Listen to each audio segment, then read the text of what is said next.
É um prazer estar com vocês, junto com dois grandes amigos, Maria Hermínia Tavares de Almeida e Danilo Martuccelli. Eu, no momento, estou ocupando o papel de mediador, porque Sérgio Fausto, que vai ocupar a posição, perdeu o avião e vai atrasar um pouco. Mas, enquanto ele chegar, a gente vai tocando o barco. Queria começar por dizer que hoje estaremos discutindo um livro muito importante e que esse livro está disponível na internet para acesso gratuito para quem quiser. Inclusive, do lado esquerdo tem um QR que quem quiser entrar diretamente. Esse QR vai ficar disponível do lado direito da tela, mas obviamente não precisa usar essa tecnologia, é só entrar no site da Fundação Fernando Henrique Cardoso ou de Plataforma Democrática e vocês chegam ao livro. A segunda informação que eu queria passar para vocês é que teremos tradução simultânea para aqueles que assim desejarem. Embaixo da tela tem um botãozinho que é de tradução, pois o Danilo vai falar em português, a Maria Hermínia e eu falaremos, perdão, Danilo falará em espanhol e a Maria Hermínia e eu falaremos em português. Eh, Como funcionará este evento? Danilo fará uma introdução geral ao livro, que será comentado posteriormente pela Maria Hermínia e por mim. Eh,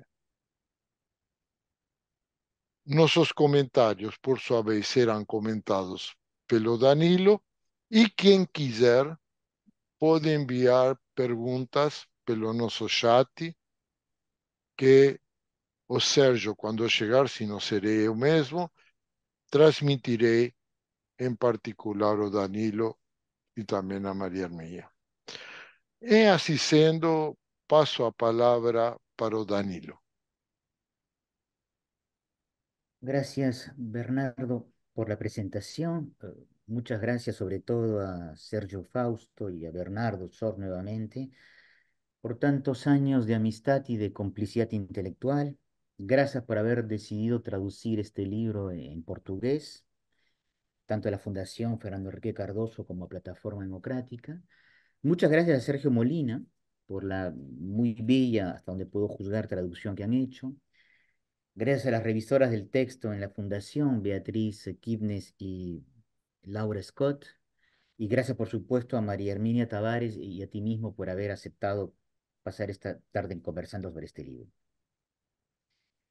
Entre las cosas sorprendentes de nuestra época se encuentran la crisis de lo que fue nuestra más habitual manera de estructurar unos relatos sobre el mundo en torno a lo que consensualmente se denominó la hegemonía moderna occidental.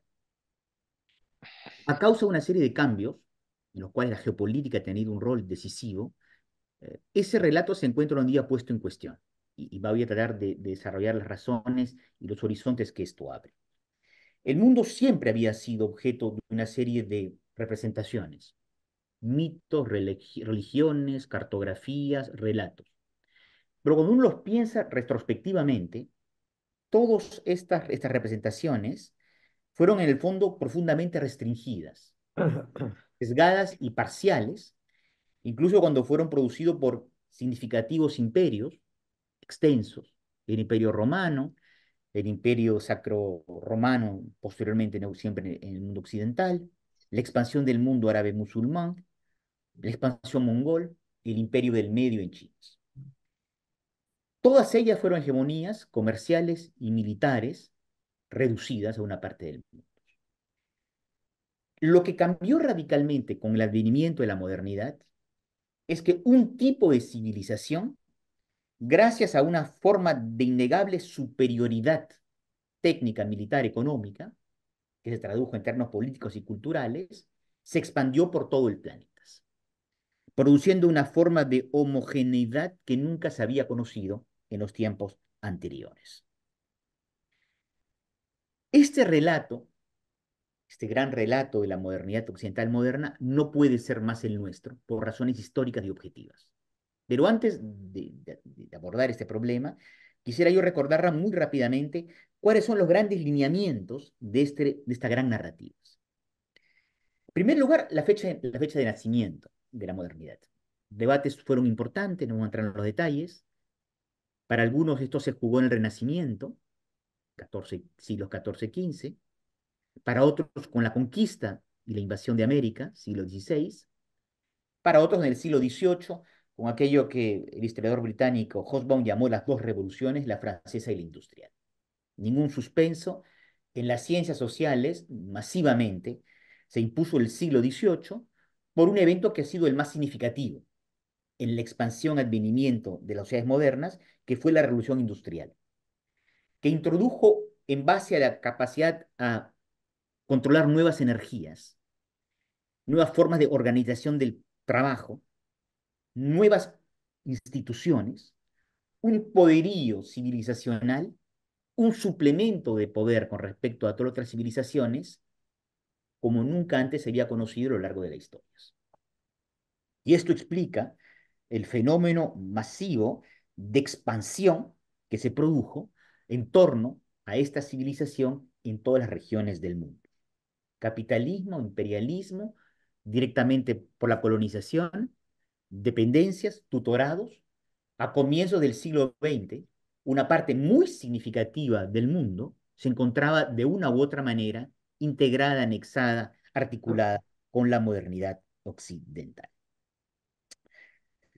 Las ciencias sociales modernas nacieron casi en el siglo XVIII, transformando la vieja filosofía política y las muy cortas ciencias morales en una visión estructurada diferente del mundo, entre cuyos grandes objetivos se intentó explicar el porqué la especificidad, excepcionalidad de la modernidad occidental, y segundo, utilizar implícitamente esta civilización como una teleología de la historia.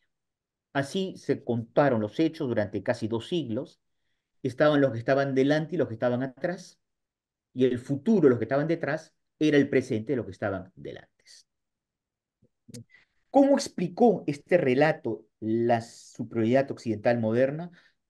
Casi no es necesario desarrollarlo, pero se basó en mostrando la excepcionalidad del vínculo entre el protestantismo y el capitalismo, la tesis canónica weberiana, explicando la excepcionalidad de la ciencia y la técnica occidental moderna en su acceso a la objetividad científica del mundo y en su capacidad de transmitir un sentimiento de orgullo de transformación radical del entorno natural, y a través de un conjunto de instituciones, una variante del Estado, una variante del individualismo, una variante del juego político, etcétera.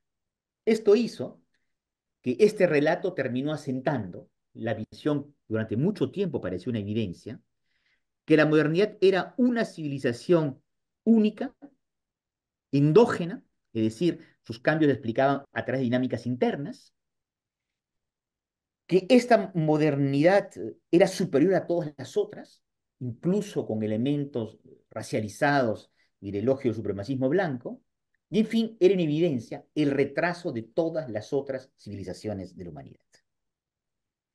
Este relato, insisto, por razones históricas, no puede más ser el nuestro. Aquí viene el comienzo de la reflexión.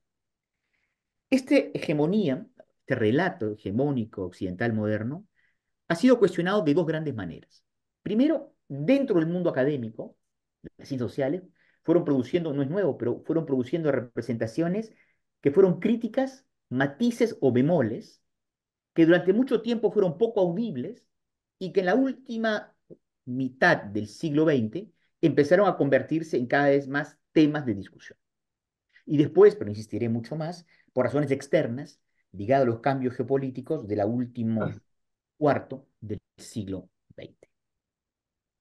Primer punto, aparecieron matices en este relato. Se cuestionó, hoy en día es casi una certidumbre entre los especialistas, el vínculo entre el protestantismo y el capitalismo.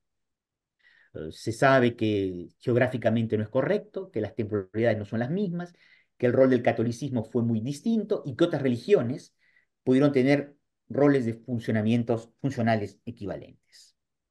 Se cuestionó el vínculo exclusivo entre el capitalismo y Occidente, mostrando la antigüedad del capitalismo mercantil, pero también de formas de la finanza, pero también de formas de razonar en términos de tesorería, de la avaricia, etcétera.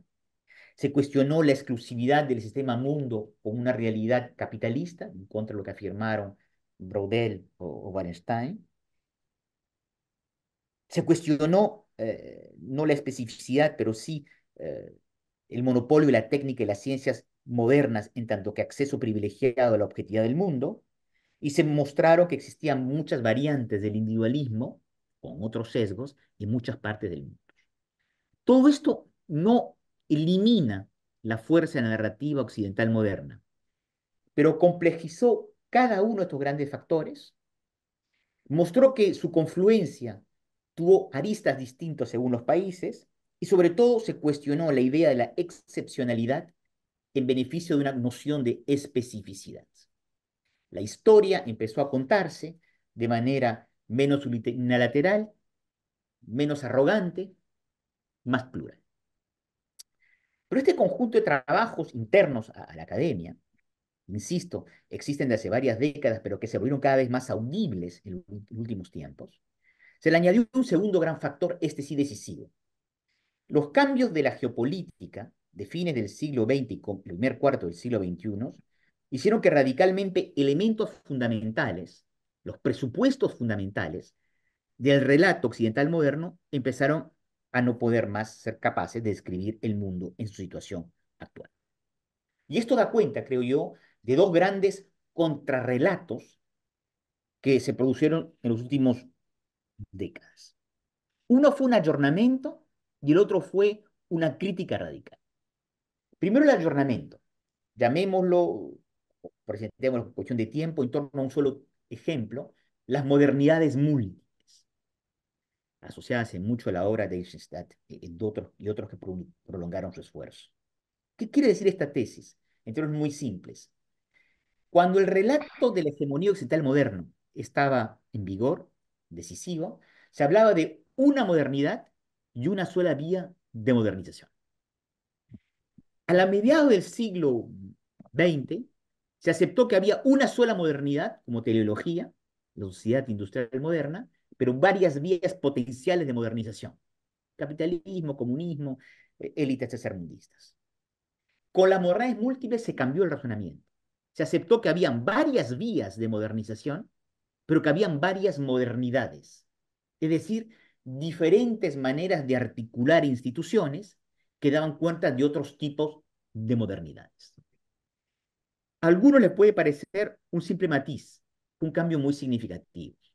De la misma manera que en la historia, el catolicismo dejó en un momento dado de ser únicamente romano y se abrió otras vías de reforma, la modernidad dejó de ser exclusivamente un monopolio occidental y se abrió otras experiencias. En la frase hoy en día trillada, pero que es muy importante, se concibió que se podía ser moderno sin ser occidental. La hegemonía moderna occidental fue con muchas dificultades, con muchos esfuerzos de ayornamiento, difícilmente capaz de dar cuenta de este nuevo escenario internacional. Y la segunda variante crítica es un conjunto de trabajo, voy a presentarlo señalando solo dos, los poscoloniales y los decoloniales. Hay muchos vínculos, no es exactamente lo mismo. Empezando porque en su vocación crítica de surcentrismo proponen fechas distintas de advenimiento de la modernidad. El siglo XVIII para los poscoloniales indios, porque fue el momento donde India se articula la movimiento occidental a través de una compañía mercantil y después el Imperio Británico. El siglo XVI para los decoloniales latinoamericanos, porque coincide con la conquista de América y la centralidad de la invención de la noción de raza. ¿Qué es nuevo? Que se pasó de una lectura que dio el peso central a la crítica del capitalismo y el imperialismo a una concepción crítica más amplia, en donde el eje de la dominación se desplazó hacia la cultura para los poscoloniales, hacia la colonialidad del saber y el poder en el caso de los decoloniales latinoamericanos. Estas dos revisiones, el ayornamiento y la crítica, tienen un gran mérito, pero cuando uno las analiza fríamente, se siguen escribiendo en la estela de lo que fue y es todavía un cierto relato hegemónico occidental moderno. Ciertamente, se le dio más peso a la faz sombría de la modernidad y ciertamente se mostró mejor los entrelazamientos, pero no hubo un cambio radical en la manera de contar la historia. Aquí empieza la revisión que propone el libro.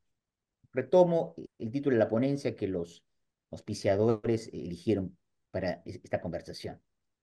Universalismo eurocéntrico en contraste con el identarismo decolonial. La pregunta es evidente, es que es posible salir de este tipo de dualidades. Es que hay otra alternativa. Intentaré mostrar que hay un camino alterno en el cual hay que partir aceptando que hay que reconocer la innegable centralidad histórica pasada de la hegemonía occidental moderna, por su poderío, por sus categorías sobre las cuales seguimos pensando, por los valores que inventó. Hay que tratar de resistir a la facilidad de los posts y, por supuesto, hay que tener que enfrentarse a la complejidad variantes del mundo en el cual estamos hoy en día viviendo.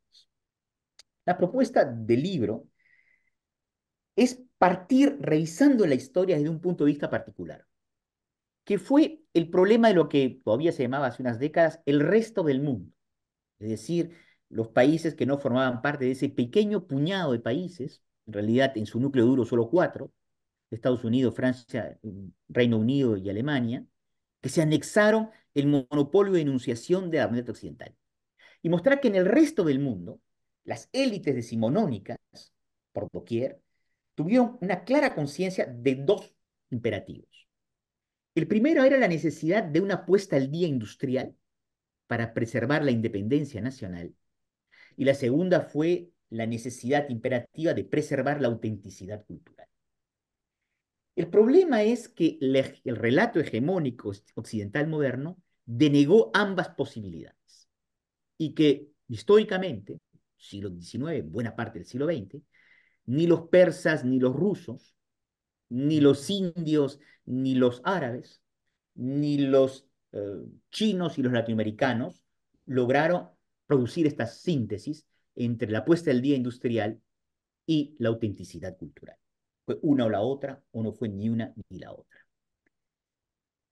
Salvo que hubo un país que puso a mal este relato hegemónico, y fue, por supuesto, la sociedad japonesa, en el cual las élites, viendo la suerte que había pasado en la sociedad china, en mediados del siglo XIX, hicieron un enorme trabajo de transformación interna, que se llama, en historiografía, la Revolución Meiji, 1868, cuyo propósito fue la necesidad de modernizar la sociedad japonesa para que Japón pueda seguir siendo japonés.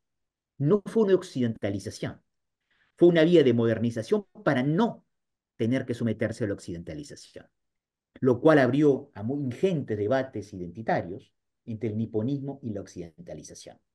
Pero a fines del siglo XIX, Japón era una sociedad moderna e industrializada. Una sola fecha para que entiendan lo que quiero decirle, 1904, la guerra ruso-japonesa, la primera gran guerra en los tiempos modernos, en las cuales un pueblo de raza no blanca, se hablaba en esos términos en la época, gana una guerra contra un país de raza blancas. 1904, el mismo año. Max Weber publica su célebre libro, La ética protestante y el espíritu del capitalismo, en el cual muestra, la pregunta central del libro, por qué Occidente y solo Occidente ha podido dar lugar a un capitalismo y a una forma de modernidad. O sea, 1904, bajo la estela y la impronta del relato hegemónico occidental moderno, Weber no ve el desarrollo de la sociedad japonesa. Algunos años después, 1922, el marxista peruano José Carlos Mariátegui piensa, señala la modernidad industrial capitalista japonesa. Japón fue invisible durante lo esencial del siglo XX, en tanto que sociedades modernas. al punto cuando Barrington Moore escribe su libro significativo sobre los orígenes de la dictadura y la democracia, Japón no forma parte del caso de estudios. Japón fue invisible. Y después, en las últimas décadas del siglo pasado, se volvió una anomalía, algo que se explicaba buscando equivalentes funcionales a lo que había pasado en el mundo occidental. La hegemonía occidental moderna resistió al embate histórico de la modernidad japonesa. Pero a partir de las décadas de los 80, la situación se fue rápidamente transformando. Primero otros países asiáticos, después la China, cambiaron radicalmente el escenario geopolítico, apareciendo rivales, países occidentales, que amparaban en nuevas potencias industriales. Esto obligó a una revisión historiográfica mucho más importante. Y trajo, me centro en dos consecuencias muy simples. En primer lugar, se tuvo que admitir que no se trataba simplemente de un auge de China, sino del retorno de Oriente en tanto que actor mayor del escenario mundial. Hay discusiones entre especialistas, pero hay consenso cada vez más fuerte que entre el siglo XIII y el siglo XVI, China, el imperio del medio, fue auténticamente el centro de la producción industrial del planeta. Algunos amplían este espacio hasta el siglo XVIII. Eso explica, entre paréntesis, por qué el oro y la plata que se extrajo de las tierras americanas, a causa del crónico déficit comercial europeo, acabó en las arcas de India o de China. Primera importante revisión. La manera como la hegemonía occidental moderna contó la historia olvidó una parte sustancial de lo que habían sido los equilibrios mundiales. Y el segundo cambio evidente es que se tuvo que aceptar, dado este desarrollo tan rápido en esta parte del mundo, que el resto del mundo, una categoría esencial en la manera como la hegemonía occidental moderna miró el mundo, en donde todos los gatos eran partos, tenían situaciones radicalmente diferentes. Resultado, voy avanzando hacia la conclusión, el mundo se ha llenado hoy en día de relatos geopolíticos antagonistas.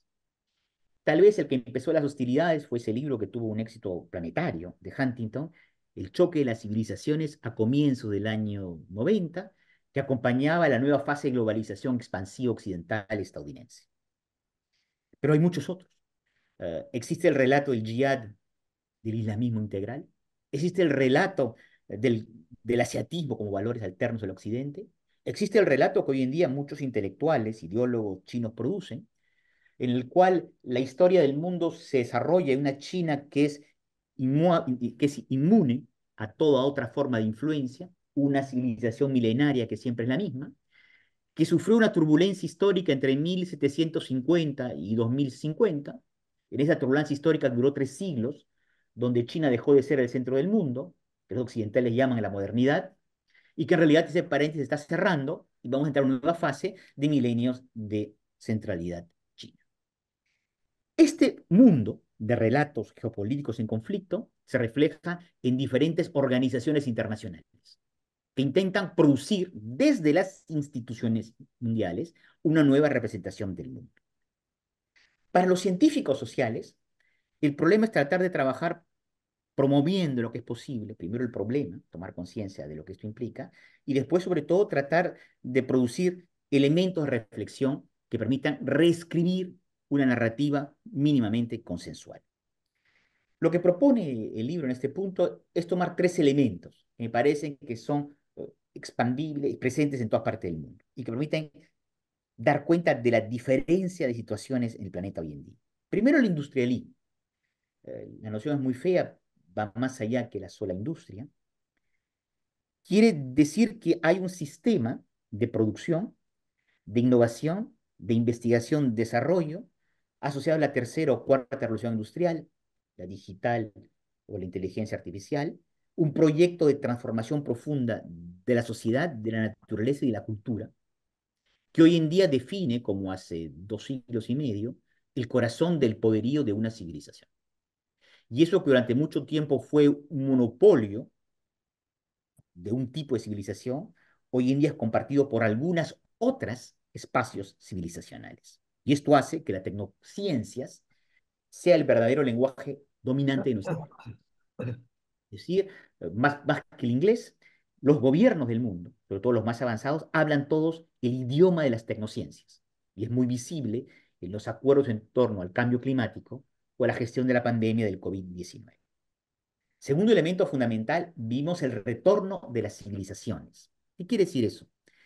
Que ya no es más el escenario donde una civilización occidental moderna encarnaba el futuro.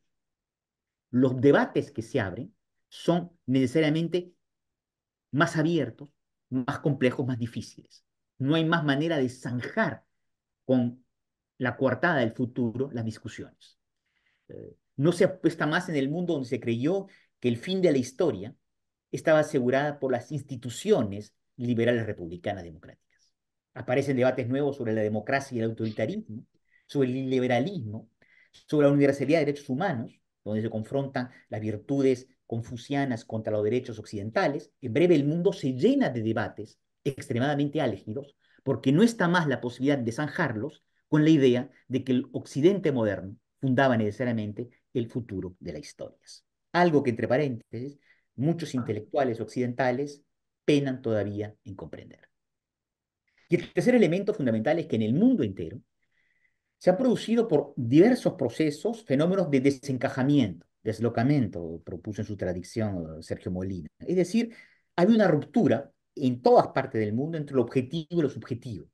Los individuos se sienten de alguna manera desinsertos, tienen experiencias de destradicionalización, en donde las reglas del pasado no sirven más como guía del presente. Las comunidades han sido fracturadas por la industria, por la urbanización, por las migraciones, por los cambios culturales, por las transformaciones, los movimientos sociales. En todas partes del mundo, la condición global se ha convertido en una experiencia individual de desencajamiento, contra la cual activamente luchan muchas formas de gobierno antimodernos, totalitarismos políticos, religiosos, retorno de jerarquías, cuestionamiento de las igualdades. Utilizando estas tres gramáticas, termino pronto, el libro propone una suerte de, tomo el título de la versión portuguesa, cartografía social del mundo contemporáneo, basada en ya sea la combinación, ya sea la acentuación de uno de los tres factores que acabo de presentar. Y creo que el mundo se puede mirar de una manera extremadamente esquemática y simplificadora, voluntariamente simplificadora, en cuatro bloques. En primer lugar, existen modernidades occidentales múltiples. También hay que ser conscientes de la novedad que esto implica con respecto al antiguo relato hegemónico occidental moderno. Es cada vez más evidente la deriva de continentes, dijo alguien, la separación creciente entre los Estados Unidos y Europa, lo cual reenvía a reevaluaciones del pasado. Segundo, es cada vez más evidente que Europa como conjunto, más allá de la construcción política de la Unión Europea, no es un conjunto. Por lo menos tiene cinco identidades muy distintas: latina, germana, anglosajona, escandinava, eslava. Y es cada vez más claro para todos que Occidente, esa noción que durante 2 siglos permitió más o menos aunar Estados Unidos y Europa en un solo bloque, hoy en día se resquebraja y hay muchos esfuerzos de redefinición de lo que es el Occidente.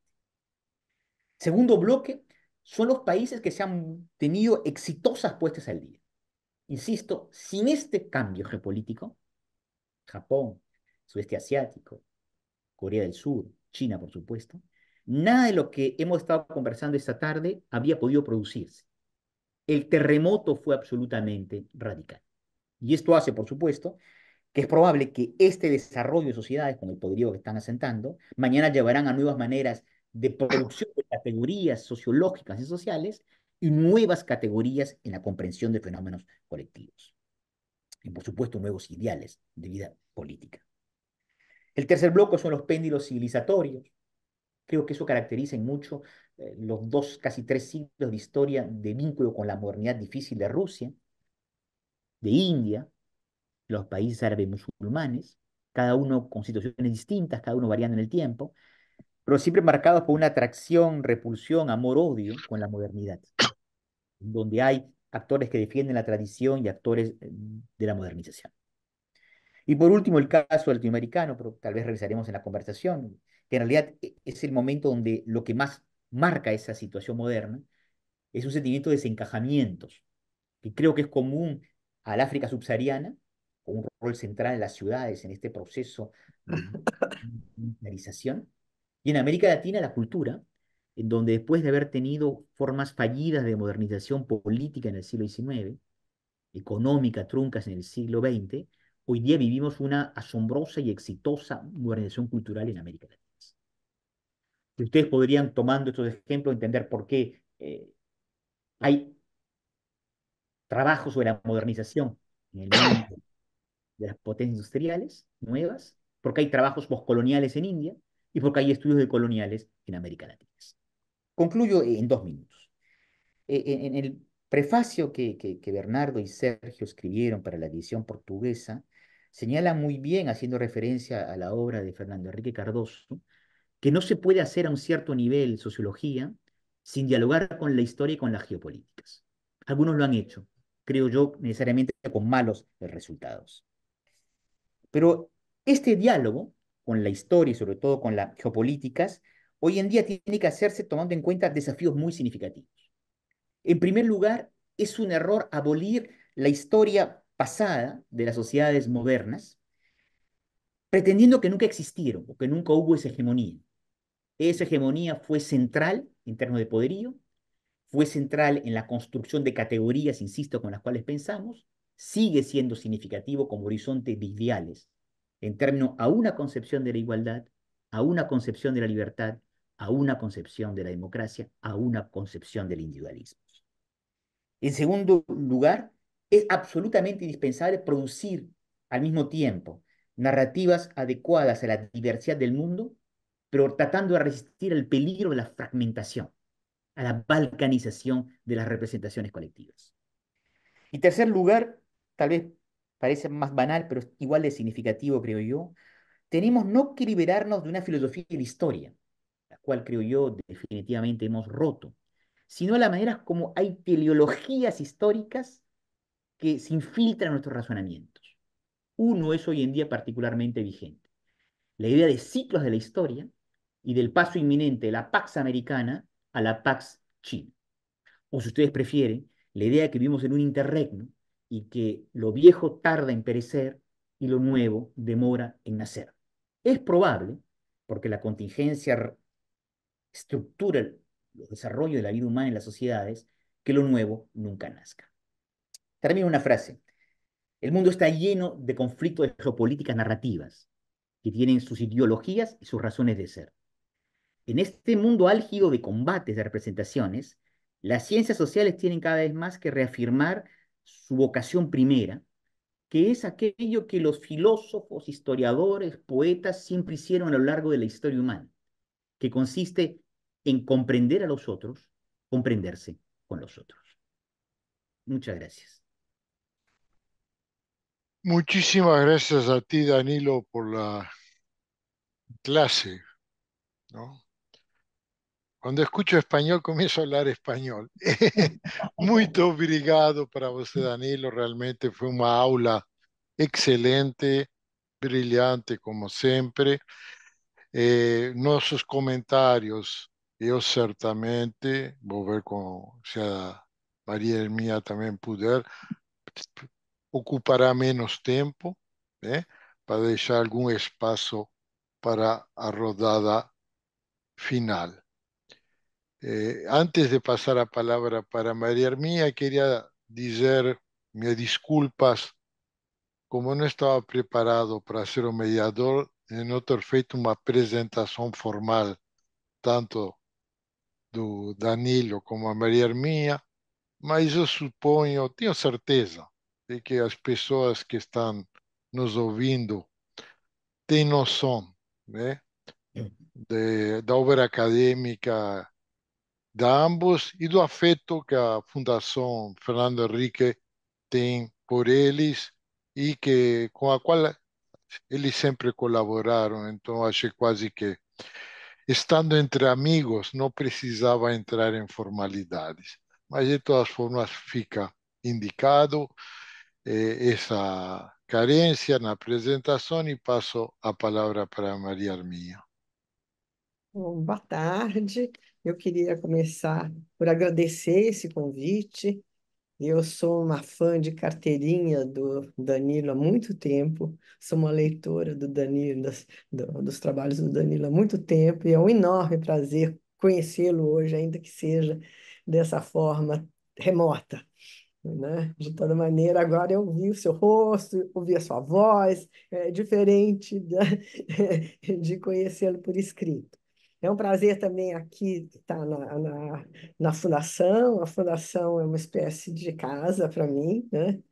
E é sempre um prazer estar aqui, sobretudo quando eu estou com um amigo de tanto tempo, com o Bernardo e com o Sérgio, que em algum momento vai aparecer, e que é um amigo igualmente antigo. Um pouco menos, porque ele é mais novo que a gente, mas é um amigo desde que ele nasceu, vamos dizer assim. Olha, eu fiquei fascinada com a leitura do seu trabalho, com a amplitude, com a erudição, com um conjunto de questões que nos fazem pensar, né?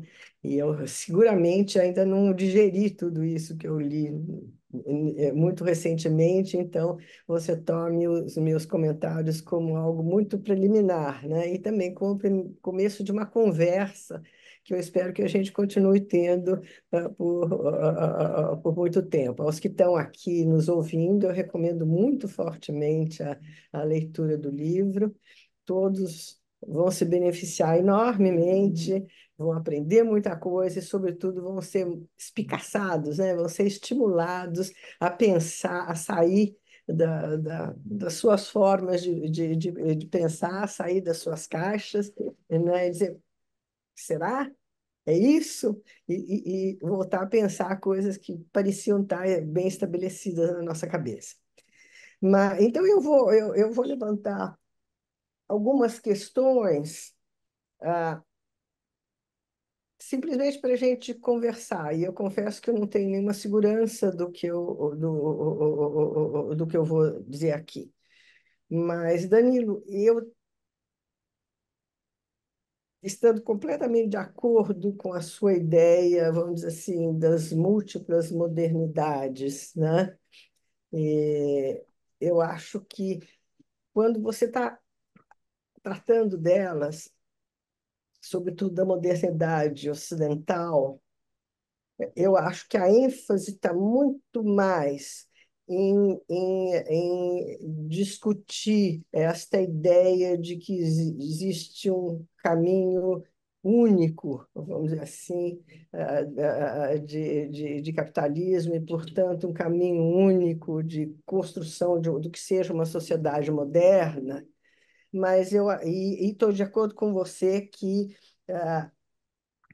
especificidade não pode nem deve ser sinônimo de superioridade, coisa que foi e continua sendo, de alguma maneira, no relato de uma parte, não é? Vamos dizer assim, dos defensores do relato ocidental. Mas eu diria que eu acho que o que tem de específico, não em alguns casos eu acho que superior, sim, mas depois a gente conversa, o que tem de específico nesta modernidade ocidental não é só, não é economia de mercado, a industrialização só, não é isso? É a secularização, ainda que sabemos que bastante precária, estamos vendo agora, né? A volta dessa mistura das religiões com a política, mas essa ideia de que você tem um âmbito da política que pode ser, de alguma maneira, afastado minimamente das crenças religiosas, né? A ideia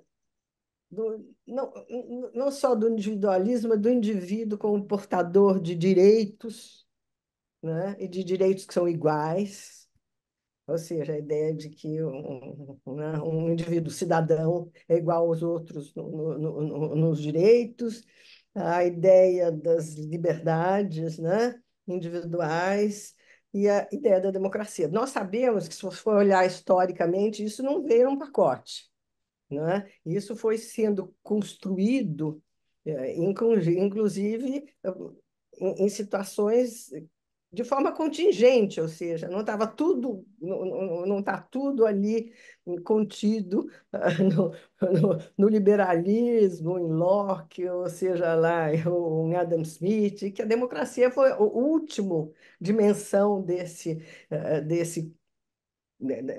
relato, não é? É que custou, inclusive, para encaixar dentro deste relato da liberdade de mercado, das liberdades individuais, etc. Né? Então, a gente sabe é uma construção, quer dizer, é o resultado de um processo histórico, ele não é uma construção intencional, não é? Depois ele vira um relato arrumadinho, mas ele é resultado de muitas coisas que em alguns casos contingentes, mas eu acho que isso é específico, né? Se é superior ou não, eu não sei, mas eu acho que isso é específico, né? De alguma maneira, sim, você tem sociedade de mercado, você tem processo, você tem diferentes caminhos para a industrialização, e, de alguma forma, o debate sobre a teoria da modernização ali dos anos 70, 60, etc., apontavam nessa direção, né?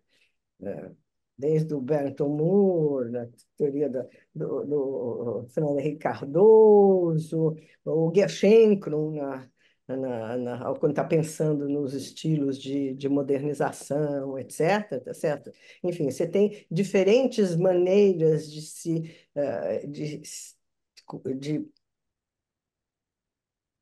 criar sociedades industriais e, obviamente, essas diferentes maneiras resultam em diferentes sociedades, né?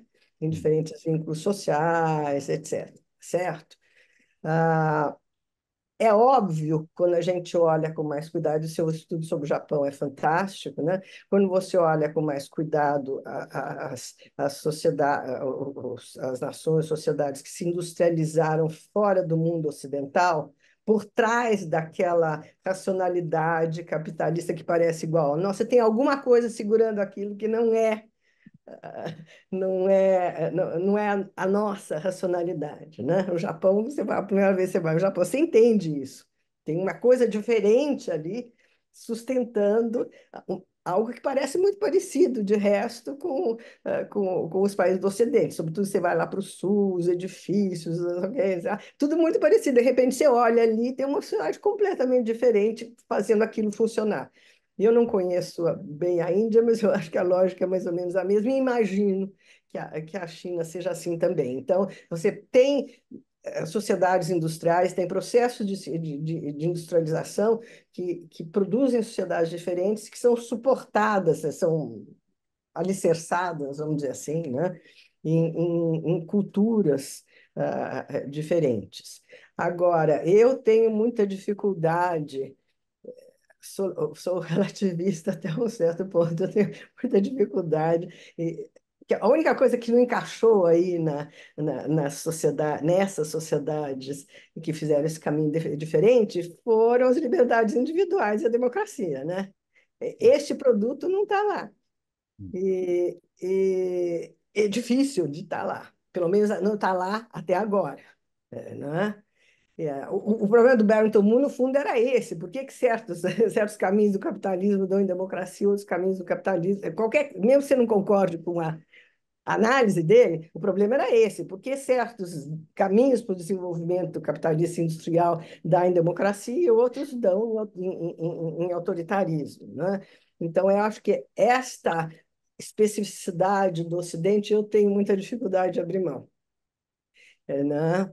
Eu acho que é muito difícil a gente colocar, são vários caminhos, né, igual, etc. Mas aqui deu democracia, aqui deu democracia como horizonte, vai? Deu democracia como o final, o caminho no qual a gente quer chegar, e como modelo ideal, não necessariamente como um funcionamento satisfatório do sistema democrático, mas deu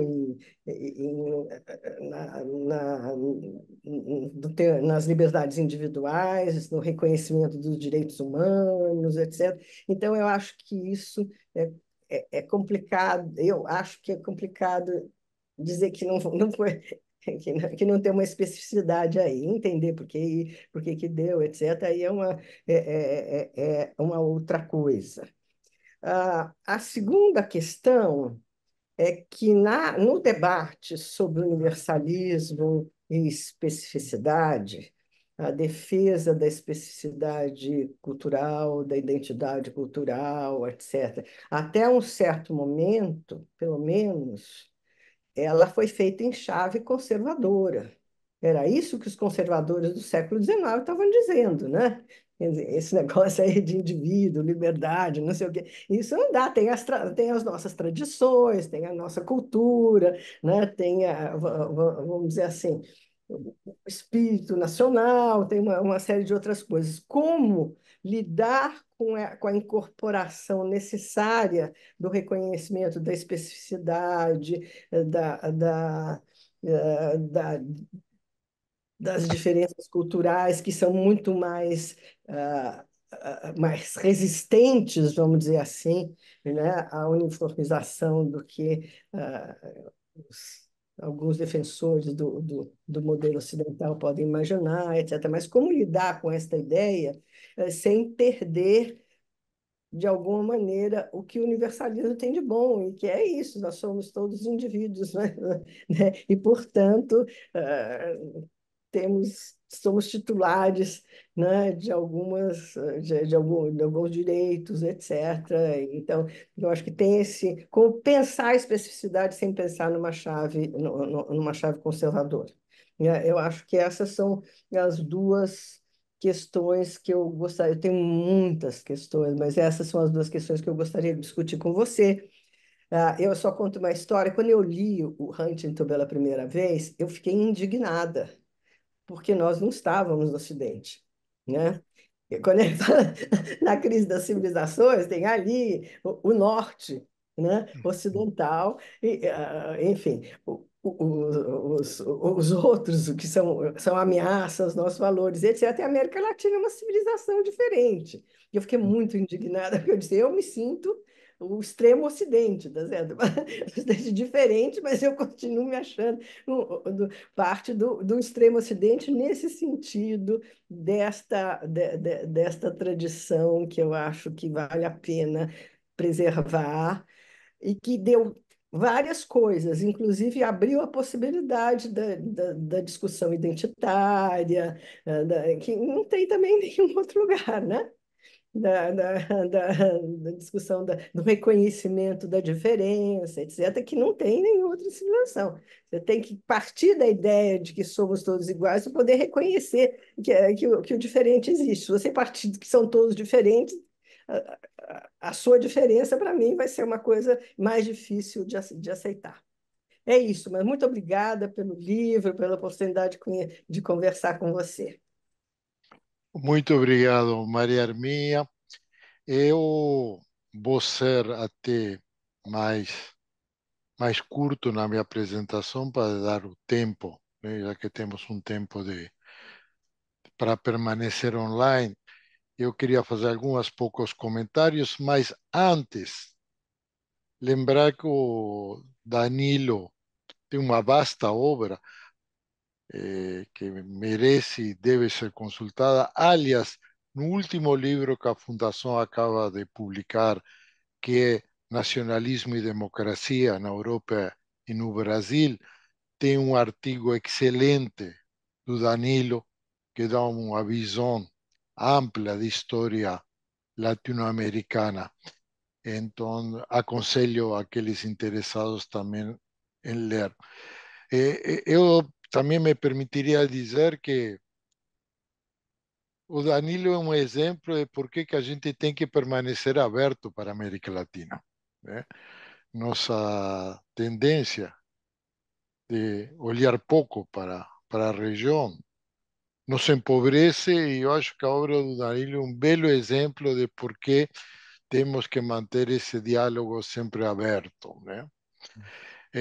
A obra do Danilo é excepcional porque ele não confunde crítica com denúncia social, crítica com defesa de causas, né? Ele crítica, entendo, para Danilo, é mostrar a complexidade do real, produzir categorias que nos permitam entender essa complexidade e não como muita teoria social aparentemente preocupada com o social tem uma relação quase de desprezo com o social, né?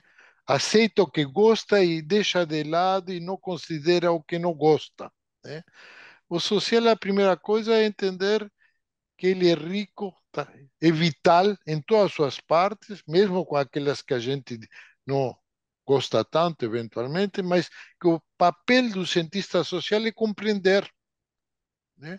Enquanto cidadão, temos outras coisas para fazer, denunciar, lutar contra aquilo que nos parece errado. Mas isso não é o papel do sociólogo enquanto sociólogo, porque eu acho que parte da crise da democracia hoje é a perda de fronteiras entre esferas de poder e de atividade, né? Entre o político e o jurídico, entre a comunicação profissional e a comunicação online, né? Às vezes entre ciência e indústria também, entre poder econômico e poder político, né? Essas fronteiras são fundamentais para a sociedade moderna e a democracia, né? E na medida que nós, no nosso pequeno feudo, né, muito pequeno, que são as ciências sociais, também des desprezamos essas fronteiras e nos juntamos a outras causas que têm sua razão de ser, mas não é o nosso papel específico, não é nossa contribuição específica. Então, nesse sentido, a obra do Danilo eu acho fundamental nesse esforço de recuperar a complexidade do real e produzir categorias que nos permitam navegar nessa complexidade. E aí, Danilo, eu vou fazer poucos comentários, até em certa medida na direção da Maria Hermínia, um ângulo um pouco diferente. O primeiro é sobre a ciência. Em grande medida, no teu livro, você associa a ciência com tecnologia, com tecnociência, com poder político. Eu entendo que isso existe, sem dúvida, mas a ciência também é uma revolução cognitiva. Não é à toa que grupos reacionários hoje ataquem a ciência, né? É, não é à toa que regimes totalitários, autoritários, perseguem cientistas, ou pelo menos aquelas cientistas que se aproximam mais ao campo do social, né? Porque a ciência exige liberdade de pesquisa, né? É verdade que um astrofísico possivelmente não questiona tanto Stalin, mas um sociólogo possivelmente sim. Não é à toa que quando o regime cubano se fecha, acaba com pensamento crítico. Pensamento crítico é uma revista produzida na primeira década nos anos 60, que quando o regime se fecha, elimina, corta e retira inclusive os professores da universidade, né? Então, a ciência, isso coloca um problema para o argumento tal como se apresenta no livro. Ou seja, essas sociedades que seguem caminhos diferentes não podem desprezar a ciência, né? Não é à toa que Irã duplicou o número de estudantes durante o regime dos ayatolás, né? Porque a ciência é fundamental para o desenvolvimento e, em última instância, o poder, né? Poder militar, poder econômico passa pela ciência. Então, e aí isso coloca uma certa cunha na ideia de modernidades diversas, né? Porque eu me lembro, Danilo, acho que foi 25 anos atrás, pouco tempo atrás, em Paris, a gente já teve esse debate, né, com Sérgio Costa, acho, presente, né? Múltiplas modernidades, na época introduzida pelo Eisenstadt, né, nas ciências sociais, imagino, se não foi o primeiro que disseminou o conceito, né? E aquela história, aqui tem uma propaganda famosa, uma vodka Smirnoff, né? Que diz, apesar de tudo, não, era de outro, não importa, eu sou ruim em propaganda, mas basicamente dizia, apesar de tudo, temos algo em comum. Ou seja, quanto as diversas modernidades conseguem ser tão diversas assim, reconhecendo que são diversas. E em parte, pelo menos, uma explicação é que, apesar dessas diversidades, né, dos belos jardins japoneses e os parques sujos em outras regiões do mundo, né, há componentes que são cunhas, né, forças que atravessam essa diversidade. Inclusive, cria comunidades, né? Cientistas japoneses, africanos, latino-americanos e americanos se juntam em uma boa para discutir os mais diversos problemas de suas profissões. Mas não é só isso, né? Eu volto a insistir. Eu acho que hoje há uma crítica à ciência que vem de tendências reaccionárias, para chamar de alguma forma, que não é à toa, não é, tem sua razão de ser. E se a ciência é algo comum em todas as sociedades modernas, em algum lugar elas afetam todas essas sociedades. A preocupação da Maria Arminha com a democracia e a especificidade não, eh, também não é a democracia como uma propriedade ocidental, né? É como uma inovação humana, como foi a roda, o fogo, aparece a ciência, né? Uma inovação complexa e que o Ocidente, apoiado em outros avanços, né? Os números que a gente utiliza vieram da Índia, via mundo árabe. A gente sabe que a ciência não surge no Ocidente, né? Há um corte, há uma construção que demora séculos, né? Então, se a ciência é omnipresente, quanto isto não deixa de afetar os mais diversos níveis culturais, inclusive, né?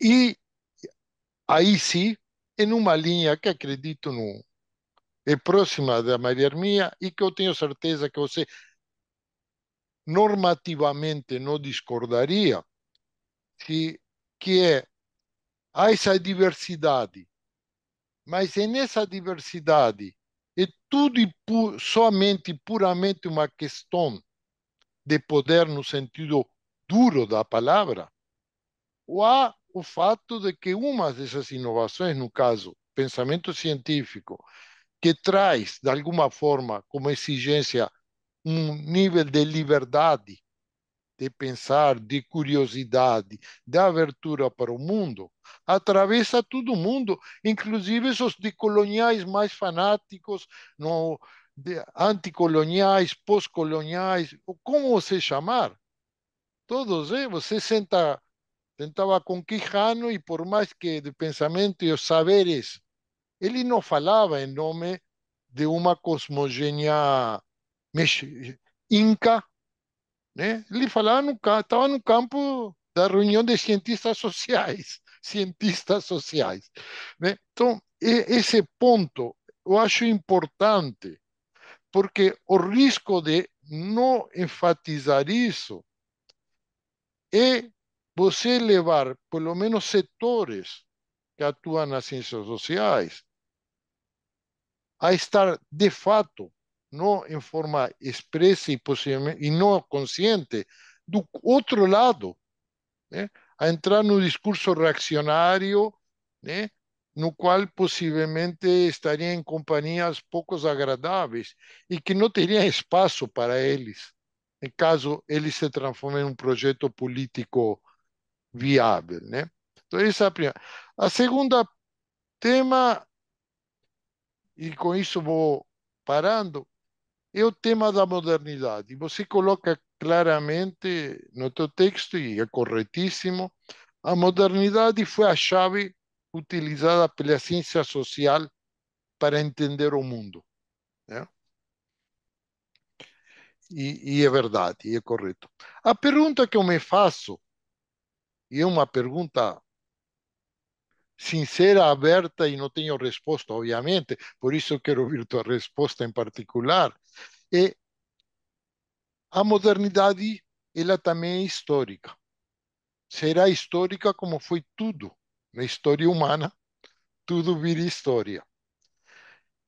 Eu concordo totalmente que falar de pós-modernidade e falar nada é a mesma coisa, porque não está dizendo nada especificamente. Está tratando a modernidade como referência.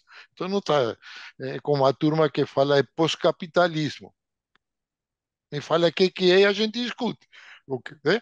Ou seja, não há pós, a não ser que você se refira a um ente utópico, não sei o quê. Mas está falando conceito para analisar a realidade atual, não é um conceito. Né? Se é uma utopia, então é uma utopia. É, mas não estamos entrando, eventualmente, em uma nova fase que não é pós-moderna, é outra coisa, onde começam a surgir indicações disso. Você escreveu recentemente um livro até, a governança do, não sei como você chama em espanhol, não é? A governança dos indivíduos, né? Mostrando como as novas tecnologias hoje são, em grande parte, os grandes mediadores das relações sociais, né? Ou seja, estamos entrando em uma nova fase histórica, e não sei qual seria, mas se você puder eventualmente, que vejo por um lado fundamentalmente inteligência artificial para sintetizar, e por outro lado o meio ambiente, né? Ou seja, uma revolução que não sei se vai acontecer, de pensar o humano dentro da natureza, dentro de novas relações com a natureza, que poderia implicar, eventualmente, em uma mudança radical frente ao que foi elementos centrais da autocompreensão da modernidade. Vou parar por aqui e passo a palavra. Alguém, eu já recebi algumas perguntas, por favor, podem mandar aqui pelo chat do site ou pelo Zoom, parece que também conseguimos receber respostas. Eu tenho recebido resposta. Eu tenho uma notícia, não sei se é boa, não sei se é ruim, mas é a realidade. O Sérgio agora está conosco. Boa tarde, Sérgio. É um prazer enorme ter você com Sí, a gente. Danilo, E perdóname, pero Bernardo siempre saboteándome, ¿no? Habló con la compañía aérea y el vuelo se demoró en Río, así que tardé Sérgio, demasiado a llegar. Sérgio, estamos online, tá? Agora a palavra está com Danilo. Oh, par por aquí, Danilo. Muchas gracias. Buenas tardes, Sergio. Muchísimas gracias a María Herminia Tavares y a Bernardo por las preguntas. Voy a ser sincero, no voy a poder responder a todas las cosas inteligentes y profundas que han dicho.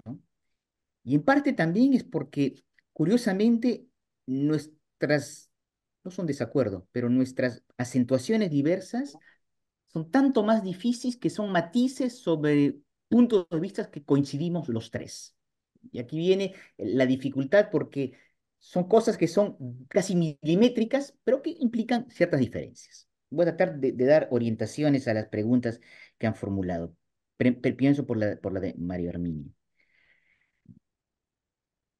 Hay algo, efectivamente, es específico, evidentemente en la modernidad occidental, en términos de valores, pero también en el proceso histórico y la manera como se desarrolló. Voy a hacer una analogía histórica para comprender lo que quiero decir. El libro parte que para construir un relato mundo, con la simplicidad que eso exige, tenemos que encontrar una pista. Uno puede legítimamente escoger los valores y hace una historia mundo distinta. Si uno se basa en lo que fueron las relaciones sociales de poder en el mundo, me parece pues una elección discutible, evidentemente, que hay que tomar lo que son las razones de las diversidades de poder entre sociedades a lo largo de la historia. Y esto lleva, me parece, sin mucha originalidad, ¿no?, a privilegiar las dimensiones económicas, industriales y militares, en ese orden. ¿Por qué digo esto? Hay discusiones, pero hay largo consenso entre varios historiadores, que la democracia se inventó en Grecia. Grecia no es Occidente, es un país que está al borde de lo que puede ser en un momento otras representaciones de la historia. Pero la democracia griega, sin poderío económico, industrial, militar, fue un avatar mínimo en la historia. Si la democracia, si los valores occidentales tuvieron tal importancia, es porque se asociaron en un momento dado con un suplemento histórico de poder radicalmente diferentes.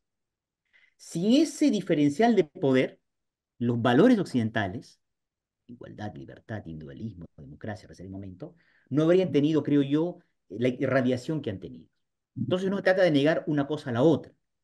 Voy a rezar la especificidad de los valores en Occidente, pero quiero decir que una historia, relato mundo, necesariamente hay que coger una brújula. El libro toma la apuesta que la mejor brújula para entender esas radiaciones, ese desarrollo, es la hegemonía político-militar. Segundo punto, la especificidad. Estamos totalmente de acuerdo, María Armini.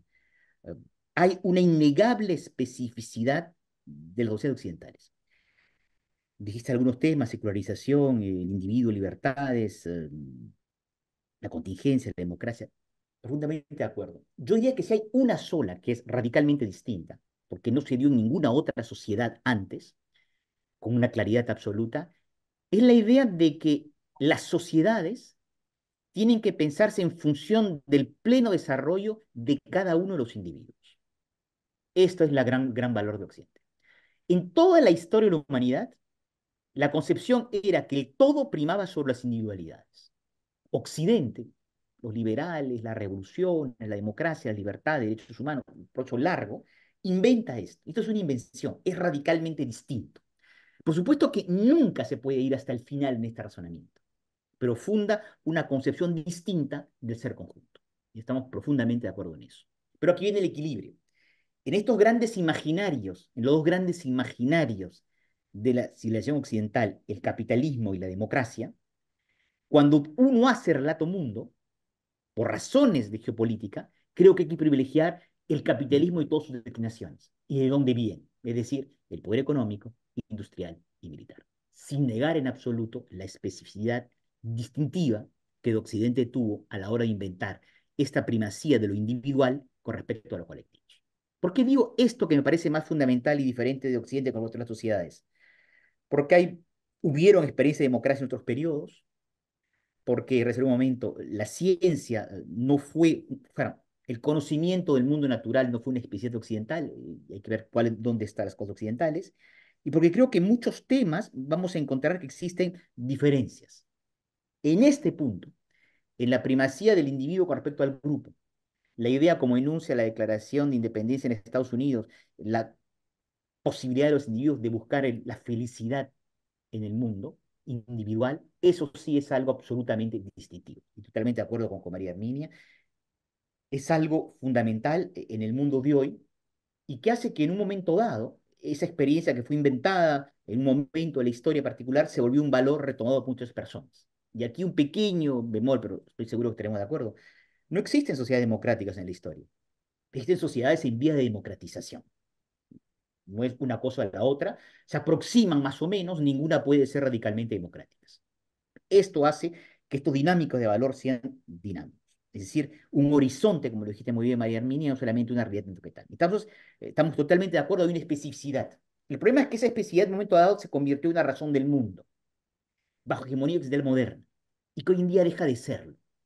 Porque eso que nos pareció una evidencia durante mucho tiempo, que el fin de la historia concluía con unas ciertas formas de instituciones, una especificidad de valores occidentales, hoy en día deja de ser una hipótesis tan segura, ya que viene la apertura de las historias. Es probable que la historia no siga en esa dirección y que muchas cosas que dábamos por asentadas dejen de serlos. Y esto cambia radicalmente nuestra percepción de la historia, que se abre infinitamente a la contingencia como nunca lo fue en el pasado. Una anécdota que es muy conocida de Stevenson, uno de los inventores del tren locomotivas de gas en Inglaterra, cuando le preguntaron qué pasaba si una vaca cruzaba los rieles del tren, tanto peor para la vaca.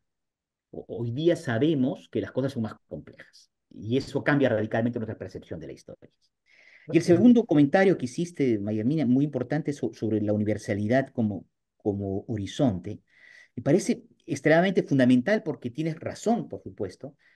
No hay que confundir la condición global, la globalización creciente del mundo, con lo universal, con la exigencia de lo universal. Esta exigencia universal que Occidente dio una versión particular, en donde lo lógico y el derecho se articulan, una tradición kantiana. Los indios tienen una condición diferente en torno a las religiones, y lo universal es una cuestión fundamental. Y aquí sí voy a retomar el comentario que dijiste. Hay una innegable especificidad latinoamericana en este universo contemporáneo. En el momento de hoy estamos con el siglo XIX, cuando a veces se lo olvida, la república fue una idea americana, desde el norte hasta el sur del continente. En Brasil fue diferente por el largo periodo de imperio que ustedes tuvieron en el XIX. Pero la república fue una idea americana, es decir, desde los Estados Unidos hasta Hispanoamérica. En el resto del mundo habían colonias, imperios, monarquías, tutorados, todo lo que ustedes quieran, no había repúblicas. En el mundo que estamos entrando, ante el desgaste de los valores democráticos y derechos humanos, sobre todo, en muchas partes del mundo, quiero decir, en los Estados Unidos y en Europa, Latinoamérica, con todas sus dificultades, se está convirtiendo en la tierra de una manera de hacer viva esa vocación de la universalidad que existe en la democracia y sobre todo en los derechos humanos. En ninguna otra región del mundo existe hoy en día una vocación de fundar la democracia en torno a los derechos humanos como pasa hoy en día en América Latina. Y entonces sí, por supuesto, faltaría más. Defender lo universal es también defender, como lo dijo Bernardo, una cierta concepción de lo que América Latina puede hoy decirles a otras experiencias del mundo.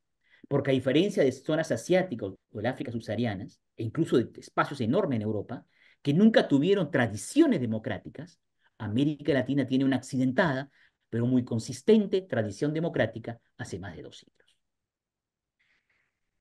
Segunda pregunta con Bernardo, acá es la misma situación difícil porque nuestras coincidencias son enormes y tenemos pequeños matices en la cuestión. Primer punto, sí, claro, me gustó mucho que lo digas. La crítica quiere decir una teoría del conocimiento y no una denuncia. Es decir, una capacidad de comprender, como tú lo dijiste muy bien, la complejidad del mundo y que eso hace tal vez lo específico de una postura. Es muy bueno asumir compromisos intelectuales, una cuestión de libertad de cada uno. Pero el primer compromiso de alguien que trabaja en ciencias sociales es comprender el mundo. Y eso es nuestra función primera. Y no hay que renunciar a eso porque eso es lo que hace la especificidad de lo que modestamente podemos aportar con valor añadido a los debates públicos. Y vos hiciste dos preguntas fundamentales, ¿verdad? La primera es la cuestión de la ciencia. La ciencia moderna, por supuesto, hay muchas influencias, hubo muchos conocimientos parte del mundo para tratar de interpretar la naturaleza. Pero en el siglo XVII se parece algo que es distinto. Regreso a la historia porque es muy importante. El siglo XVI europeo es una época de conflictos de guerra de religiones. Minorías judías, la presencia aún de una parte del imperio árabe musulmán, los cristianos en todos sus conflictos internos con los protestantes. Y entonces se impone la idea en los humanistas del siglo, Erasmo, Montaigne, otros, del horizonte de la tolerancia como el principal principio fundador de la vida en común. El siglo XVII, esto es fundamental, quiere salir de la tolerancia, es decir, de no se sabe quién tiene el buen Dios. Y entonces se produce una forma de conocimiento que es distinto, que se llama con razón la ciencia moderna, que tiene una promesa. La ciencia permite zanjar objetivamente las controversias, por la razón y por la experiencia. Se puede saber, decir dónde está el error y dónde está la verdad. Esa forma de conocimiento, insisto, que se explica por un marco histórico, le dio un poderío fundamental a una especie de orgullo de control del mundo de los sujetos individuales. Como se dice a veces, la verdadera encarnación del subjetivismo moderno es este saber científico sobre el mundo. Y aquí viene el sentimiento fundamental de superioridad de los occidentales, en donde el resto del mundo tenía o pocas aplicaciones técnicas o supersticiones. Vivían ni siquiera en la secularización, sino en un mundo de encantamientos, de fuerzas imaginarias o de fuerzas ocultas que actuaban. Solo los occidentales habían depurado el mundo y tenían un conocimiento objetivo de la realidad. Y esto fundó una capacidad con el control de energías muy superior al resto de la sociedad del mundo. Entonces la ciencia se volvió un instrumento fundamental del poder. Tienes razón, por supuesto, la ciencia no solo fue eso, pero la ciencia, esta forma de conocimiento técnico, de control, de manipulación del mundo, es indisociable de un progreso cognitivo, de un proyecto, de una voluntad de controlar el mundo, de dominio del mundo. Y sin ese proyecto de dominio del mundo, con sus antecedentes, la guerra de religiones y su voluntad expansiva, jamás ese tipo de conocimiento habría producido. Y eso fue una hegemonía que Occidente impuso al resto del mundo, desacreditando y rechazando otras formas de saber. ¿Y qué ha sucedido en los últimos 40 años? Aquí vienen cosas interesantes. Que esa ciencia es mucho menos arrogantes. La ciencia reconoce la existencia de otras formas de saberes, de experiencias, alternativos, distintos a lo que la ciencia puede producir. Aparecieron cuestionamientos de la ciencia en los propios países modernos occidentales.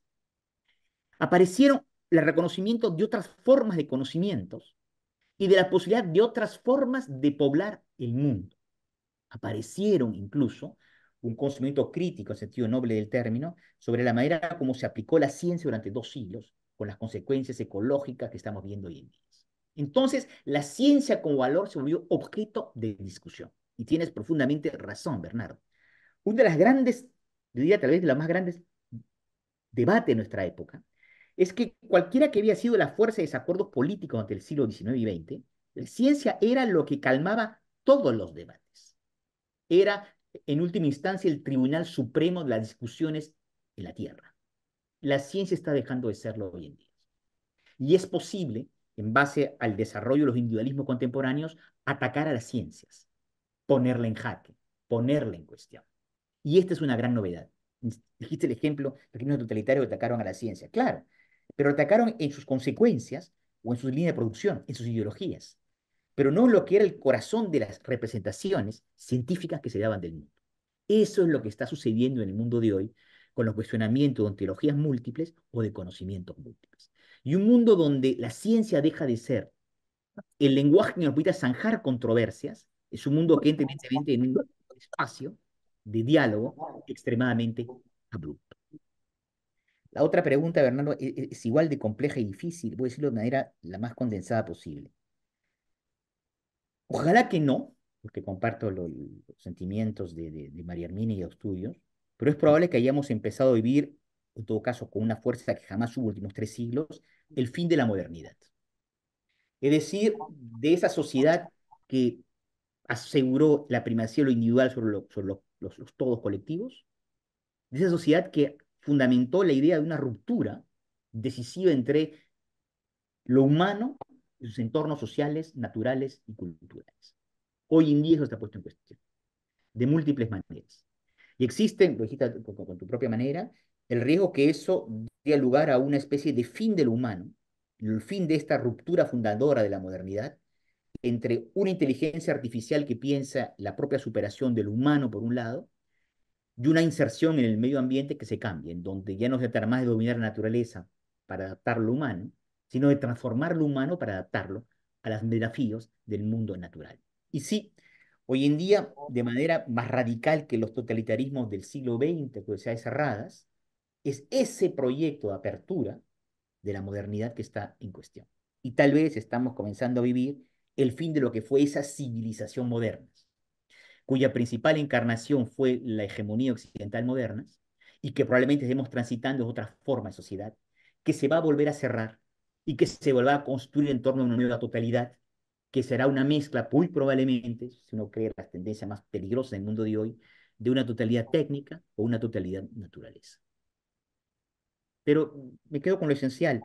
Eh, la dificultad de este debate es que, en todo caso, en el caso de nosotros tres que estamos de acuerdo en lo esencial, es que los matices son muy importantes y que las discusiones generan inmediatamente muchas urticarias, porque en esta historia, la arrogancia occidental, nunca hay que olvidarlos, eh, humilló demasiados pueblos, desacreditó muchas otras formas de verdades, negó panteones de autores, hombres y mujeres que fueron olvidadas, impuso una lectura unilateral de la historia que no siempre es justa. Y la necesaria y absolutamente imperativa revisión de la historia no tiene que hacerse sacrificando los ideales, lo mejor que esa sociedad pudo producir. No es porque algo es genuino que es lo deseable. Disociar lo que hemos sido de lo que queremos ser es una de las más importantes exigencias que impuso el ideal de la modernidad. Mañana podremos ser distintos de lo que somos hoy o fuimos ayer. Ese horizonte abierto del futuro que nos cambia, porque cambiamos el mundo que nos transforma, es tal vez lo mejor que prometió la modernidad.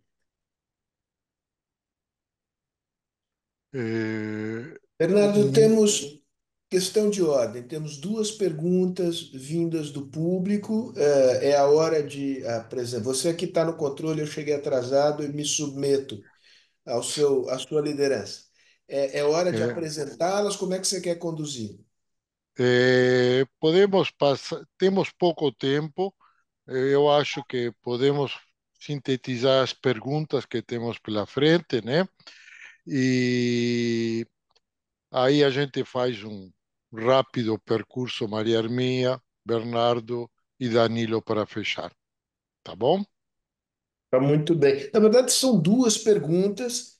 Uma pergunta, enfim, eu não acompanhei todo o debate, eu presumo que ela tenha sido respondida, mas ainda assim, em respeito a quem a fez, eu vou repeti-la aqui. Ela vem de Ricardo, creio que Ricardo João Braga. Qual é a relação entre a crítica à modernização iluminista e os movimentos políticos identitários presentes no mundo de hoje? Esta é a primeira pergunta. Y la otra la voy a hacer en español porque está escrita en español. Es una pregunta de Guillermo, Guillermo sin apellido, Guillermo.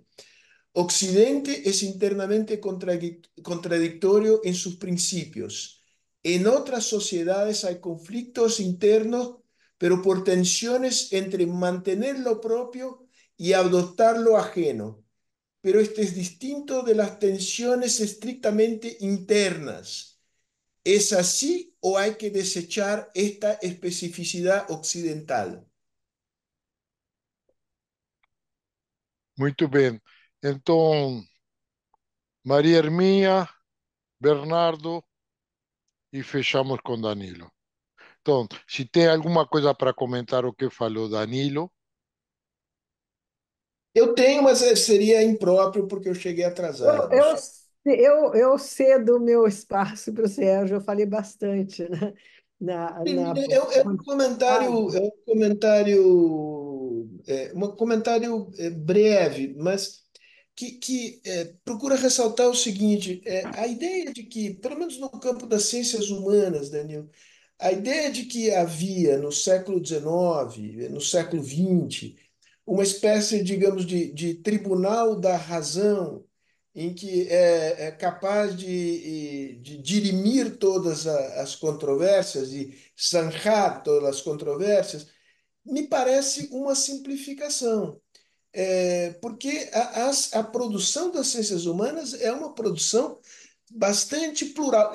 Obviamente que há denominadores comuns e há, digamos, implicitamente uma ideia de superioridade da razão ocidental, embora, digamos, pelo menos em Weber se encontra um questionamento sobre as virtudes da racionalidade instrumental, né?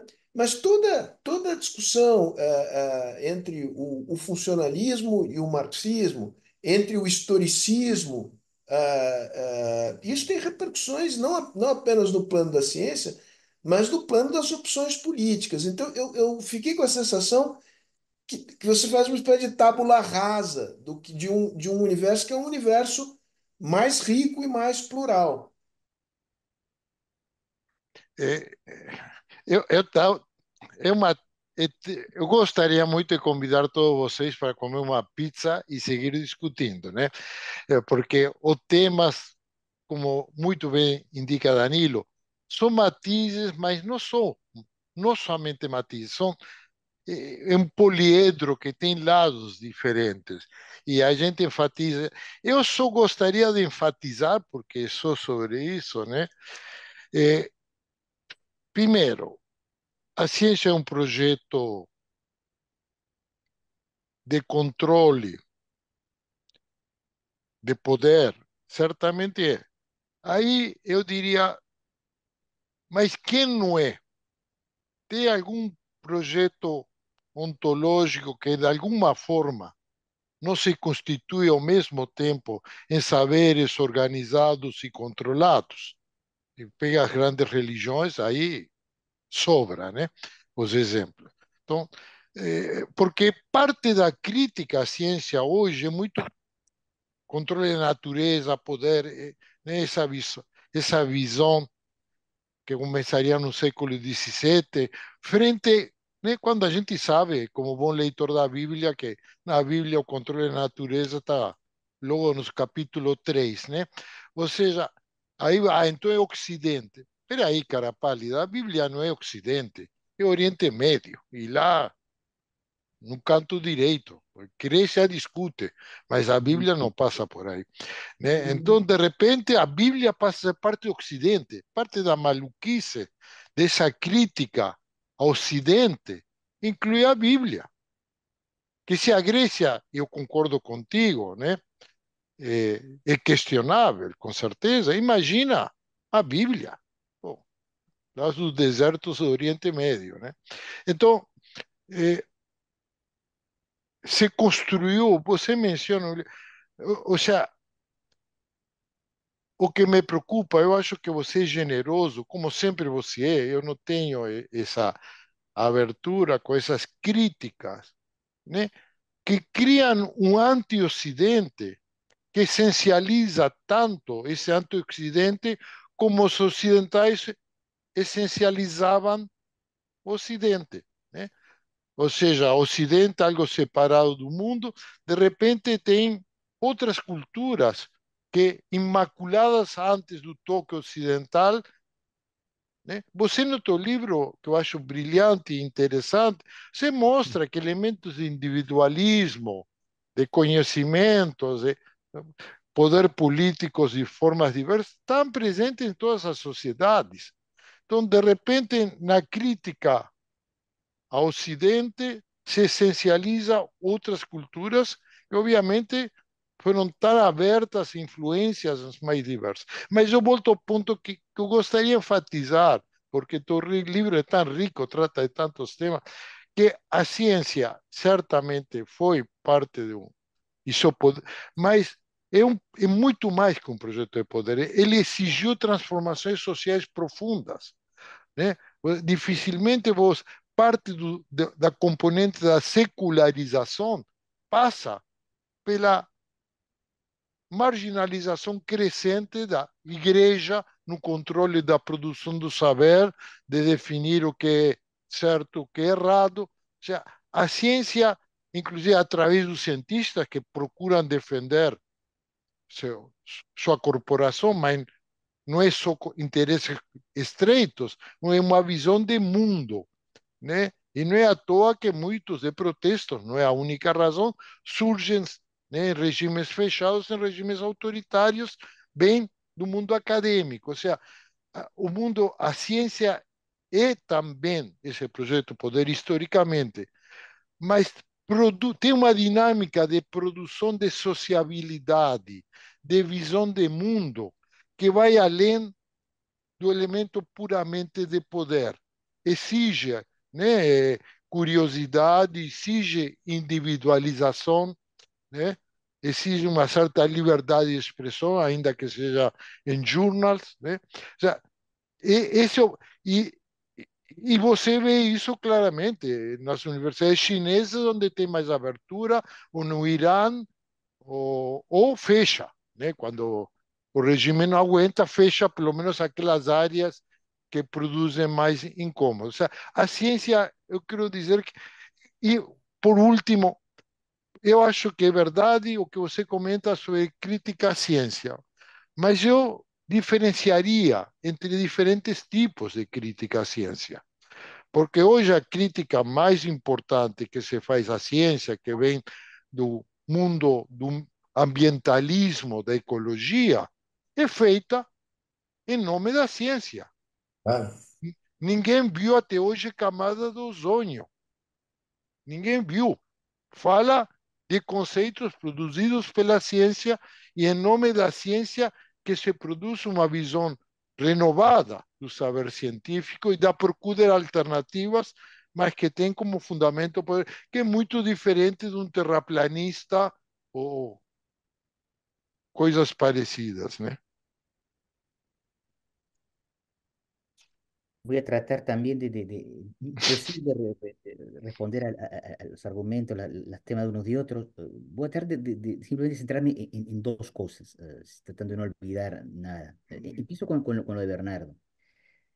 Una cosa es discutir, Bernardo, estaremos de acuerdo con eso, el origen de esta forma específica de conocimiento, que fue la ciencia moderna, y otra cosa es comprender el desarrollo de las ciencias, de las tecnociencias, en el mundo de hoy. El debate ya empieza a ser muy diferente. Uhum. Porque en torno al origen hay todo un conjunto de trabajos que intentan articular, el ejemplo de la Biblia que dijiste, la naturaleza como un don divino para satisfacer a los seres humanos. Eso solo se traduce en un proyecto real de control de naturaleza en el siglo XV-XVI. Es decir, esa frase está suelta, es solo en ese momento, porque aparecen otra serie de factores dentro de la especificidad occidental que van a producir este tipo de conocimiento. Durante toda la Edad Media cristiana, lo sabes también como yo, habían juicios a los animales. Y hay una serie de lógicas de contemplación y no de experimentación y de control del mundo. Y habían límites impuestos por la moral y la metafísica y la teología a la explotación del mundo. Eso salta, estalla en el proceso moderno. Entonces aparece una ciencia que es un tanto distinta. Estamos de acuerdo en ese punto. Y después, el devenir ciencia del mundo hace que las cosas se transformen en profundidad. De hoy en día lo que estamos observando, y de ahí regreso a esta simple cartografía social del mundo actual, que el desarrollo científico de sociedades que se pensaron el supremacismo blanco, que habían denegado esa posibilidad, hoy en día compiten en casi en paridad de capacidades tecnológicas con los países más avanzados del occidente. Y entonces eso necesita, de alguna manera, revisar el relato histórico, purgar los elementos racializados, comprender cómo se pudo producir, Bernardo, en un lapso de tiempo tan corto de menos de 50 años, que no es nada en los tiempos históricos, esta asombrosa puesta al día industrial de las zonas del mundo. Y entonces te obliga a revisar que eran unidades que fueron modernos, fueron desarrollados, perdón, con un gran conocimiento científico, que tuvieron dificultad en una fase de su historia por mecanismos políticos y sociales, y que hoy en día recuperan esa larga tradición. Entonces, eso te obliga a contar la historia de otras maneras. No se trata de negar lo que fue la especificidad occidental moderna o sus valores señeros, pero necesariamente tenemos que producir una historia, un relato más consensual de unos de otros. Me encantó lo que dijiste hace un momento. Nuestro trabajo es comprender, y tal vez cuestión de generosidad o temperamento de cada uno. Pero si uno parte diciendo que uno tiene razón, porque tenemos tal tipo de antecedentes, necesariamente la conversación va a ser un poco corta. Ya que hablamos de geopolítica, cierta diplomacia es necesaria en este tipo de cosas. Sobre todo cuando, te aseguro, en estas discusiones, las pasiones se encienden con una facilidad asombrosa. Entre los que se sienten portavoces de la defensa de la esencia del occidente, de la libertad y todo lo que tú quieras, y aquellos que solo tienen odios acumulados de humillaciones incorporadas. Entonces, es necesario abrir ¿cómo te puedo decir? Pero estar de acuerdo con esto, Bernardo, lo haces tantas veces en tus trabajos, en tu vida intelectual, desapasionar los debates para que las cosas se vuelvan realmente apasionadas y apasionantes. Y eso es absolutamente indispensable. A la pregunta de Sergio, claro, pero es muy justa. Las ciencias sociales siempre fueron un espacio de polémica, Sergio, estaremos de acuerdo. Pero cuando en el siglo XVII se inventa este conocimiento que dice podemos zanjar controversias en base a la realidad objetiva, por supuesto no están pensando en las ciencias sociales, están pensando en las ciencias naturales. Y están pensando en las aplicaciones técnicas. Y están pensando en lo que funda el saber del Occidente, que solo Occidente tiene acceso a la realidad objetiva, tenemos conocimiento del mundo natural y no creemos en entidades invisibles. Eso funda el poder, el sentimiento de superioridad que va a tener Occidente durante varios siglos, en donde la ciencia explica a través de procesos universales lo que acaece en la naturaleza, mientras que los otros pueblos tienen explicaciones locales porque siempre hay un Dios o un mal espíritu que ha actuado con tal o cual voluntad. Esa uniformización y matematización del mundo da lugar a un proyecto particular de conocimientos. Eso es lo que profundamente de acuerdo. las ciencias sociales nunca participaron como marginalmente, sino como ideología totalizantes a ese tipo de representaciones. Pero el poder del occidente, militar, económico, industrial, se basó en el otro, en la capacidad de controlar la naturaleza, y estaremos de acuerdo. Esa ontología naturalista de la ruptura objetivo-subjetivo, humano, naturaleza, cultura, fue superior, técnicamente hablando, a todas las otras. Y esto se ve cuando, en cualquier situación del mundo, cuando uno puede vivir en ontologías múltiples, diversas, y esto coincido con Bernardo, y llegan las grandes empresas mineras o las grandes empresas de deforestación. Y yo puedo vivir en un mundo con otras ontologías, con el ser montaña o el sol río, o ir a un seminario pluricultural en Berkeley, pero cuando llega la industria minera extractiva, destruyen todo lo que era mi universo. Y eso se llama la superioridad de una forma de técnica contra otra. O para decirlo de manera más simple, es la anécdota de Indiana Jones, cuando frente a un guerrero que lo hace justo con la espada, saca el revólver flemáticamente y lo mata. Eso es la brutalidad última de las relaciones de poder entre sociedades. Y eso fue la superioridad que tuvo monopólicamente el occidente moderno y que hoy en día está puesto en discusión. Las otras dos preguntas que nos han hecho, voy a tratar de juntarlas en una sola, porque y voy a contar una anécdota que resuenen las cosas que María Herminia, Bernardo, Sergio han dicho. En un debate muy apasionado que hubo en los años 70, 1900, un conjunto de historiadores mostraban objeciones a Levi-Strauss sobre el carácter absolutamente distintivo de las culturas y que Occidente no tenía nada de específico. Y cada vez que alguien argumentaba de algo, de una especialidad occidental, Levi-Strauss mostraba en su gran erudición contraejemplos y contraejemplos. Y la reunión terminó con una butad que dijo unos asistentes: de repente la única excepcionalidad de Occidente es que inventó los antropólogos. Es decir, esa capacidad asombrosa de cuestionarse a sí mismo, de mirarse con los ojos de los otros y pensarse con una libertad de análisis científico, parecido como Alberto, de especificidad, como diría Herminia, de capacidad polémica, diría Sergio, única con respecto a todos los batallas de la historia. Cuando todo está perdido, no se olviden, tenemos los antropólogos. Muy bien. Eh, Bien. Danilo, você mostrou uma enorme capacidade de síntese. Pode ter certeza que a Fundação Fernando Henrique continuará contando contigo eh, para ajudar a compreender. Você falou da anedota da vaca e o ferrocarril, né? Eu me lembro que 30 anos, 20 anos atrás participei de uma reunião de especialistas na União Europeia, onde alguém apresentou, uma grande empresa apresentou o futuro da internet, possibilidades de desenvolvimento de inteligência artificial, e assim, né? E tudo que permite. Aí se levantou alguém de uma ONG humanista e falou: mas para onde vamos? Aí a resposta foi: eu não sei, mas temos que ir muito rápido, né? Ou seja, e nós, pobres cientistas sociais, custa muito acompanhar e contribuir.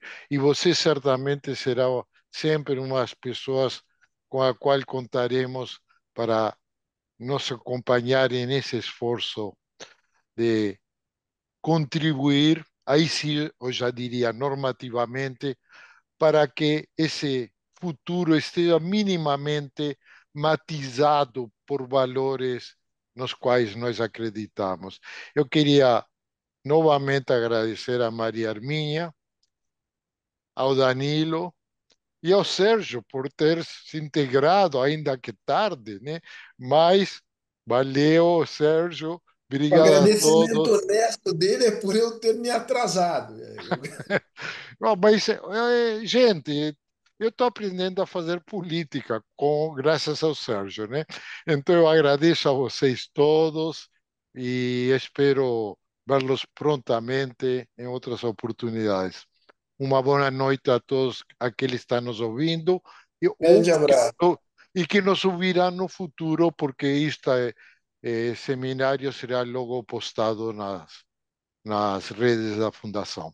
Boa noite para todos. Danilo, muchas gracias. Ustedes, por favor. Fuerte Gracias. abrazo. Chao, María Danilo, Herminia. gracias y hasta pronto.